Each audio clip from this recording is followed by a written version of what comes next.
Aline yari yicaye ku buriri, telefone iri mu ntoki, yaramaze kohereza Kevin ubutumwa bugufi bugira buti Kevin ndifuza kukubona, hari ibyo nshaka kukubwira. Ariko Kevin ntabwo yigeze abusubiza. Aline yakomeje kureba kuri telefone, umutima we urimo gutera cyane. Yibazaga niba Kevin yaba akimukunda cyangwa niba yamaze kumwibagirwa burundu. Nyuma y'igihe gitoya telefone yarasonye.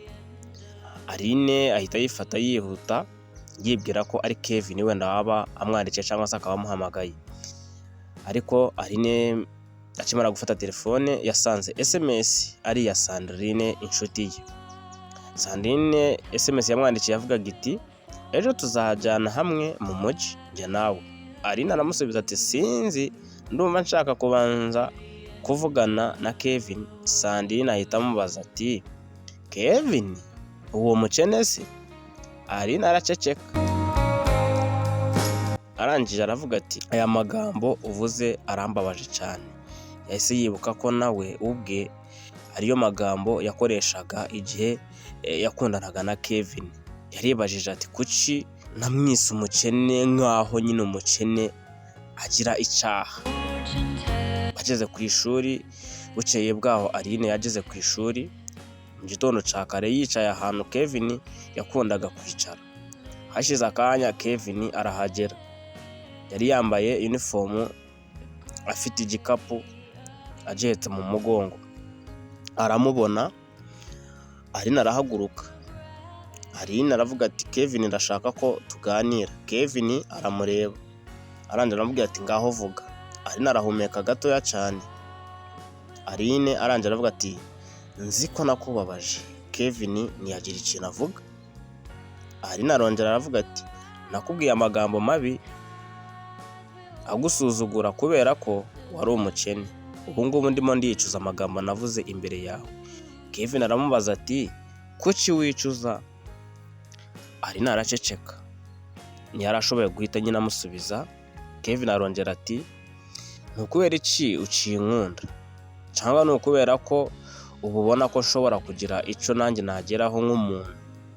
Aline ararira, atangira nyine kwiriza bya bindi by'abakobwa, amarira y'ingona niba ari gutyo twabivuga. Arangije aravuga ati Kevin sinaje hano kugusaba amafaranga, naje kugusaba imbabazi.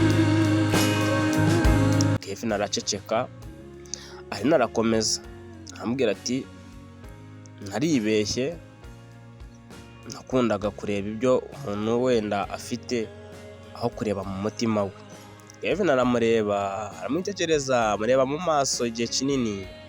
Arangije aravuga ati rero Aline imbabazi ndazemera, ariko kongera kuba nakundana nawe ntabwo ari ibintu byoroshye. Aline arongera aramubwira ati ndagusabye amahirwe wenda niyo yaba ari imwe mu buzima. Kevin aramusubiza ati amahirwe wamaye narayakoresheje. Igihe nari ngukeneye nibwo wanyeretse ko nari umuntu ukwiriye gukundwa, kubera ko nta kintu nari mfite, nta mafaranga nari mfite. Aline ararira, arahogora. Kevin ahita yigendera. Ku mugoroba Kevin yagiye kuri kefu nyine yakoragamo. Shebuja yaramuhamagaye. Shebuja aramubwira ati Kevin ngwino hano. Kevin aramwegera. Shebuja amuha envelope. Arabwira boss we cyangwa aramubwira Shebuja, aramubwira ati se iyi boss ibi ni ibiki? Iyi envelope iri mu iki? Shebuja aramubwira ati uyu munsi hari umugabo w'umucuruzi waje hano, yabonye uko ukora kandi yabonye ko uri umunyamwete, nyine ufite umwete mwinshi, ibyo ukora byose ubikorana imbaraga, ubushishozi. Abona ko nyine uri umusore ushobora kuba wenda ufite intego y'ejo hazaza. Kevin aratungurwa. Shebuja arakomeza aramubwira ati aramubwira nyine, aravuga ati umuntu yavuze ko ashaka kukubona, afite umushinga munini kandi ashaka umuntu w'umwizerwa wo gukorana nawe. Kevin afata envelope, mu maso he hagaragaraga nyine ibyishimo byinshi, nawe urabyumva. Yibutse amagambo yari yaranditse muri ka gakayi ke, aravuga ati ntabwo nzongera kwiruka inyuma y'umuntu udashobora kubona agaciro kanjye.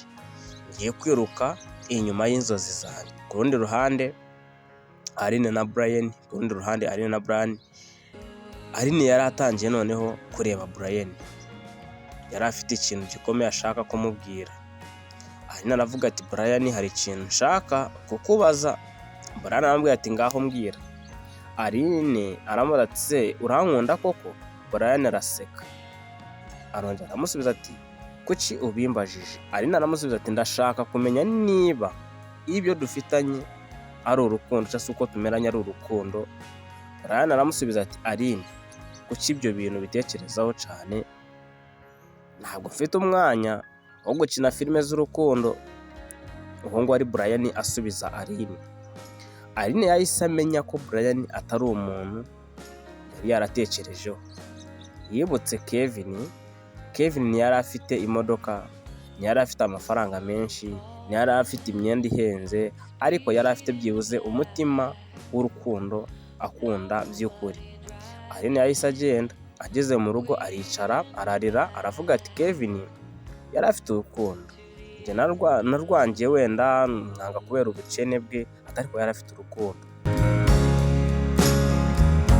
Bukeye bwaho Kevin yagiye guhura n'umucuruzi wari waramushatse by'igihe kirekire. Umugabo aramubwira ati nabonye ko ukora cyane kandi ukunda ibyo ukora, mfite ubucuruzi nshaka ko dukorana.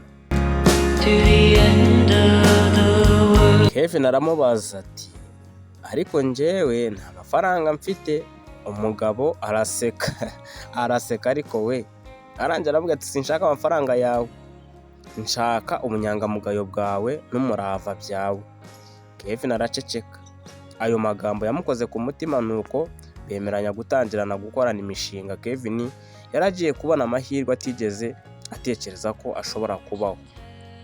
Mu gihe Kevin yatangiye urugendo rushya, Aline nawe yaratangiye gusubiza amaso inyuma. Ariko ikibazo cyari gisigaye cyari kimwe gusa: ese Kevin azongera guha Aline amahirwe? Reka ibyo ngibyo tuzabirebe muri episode ya 5, muri part ya 5 tuzarebe ese koko Kevin azongera guha Aline amahirwe cyangwa azamureka burundu maze akomeze ubuzima bwe bushyashya. Kanda subscribe utazacikanwa n'igice kizakurikira.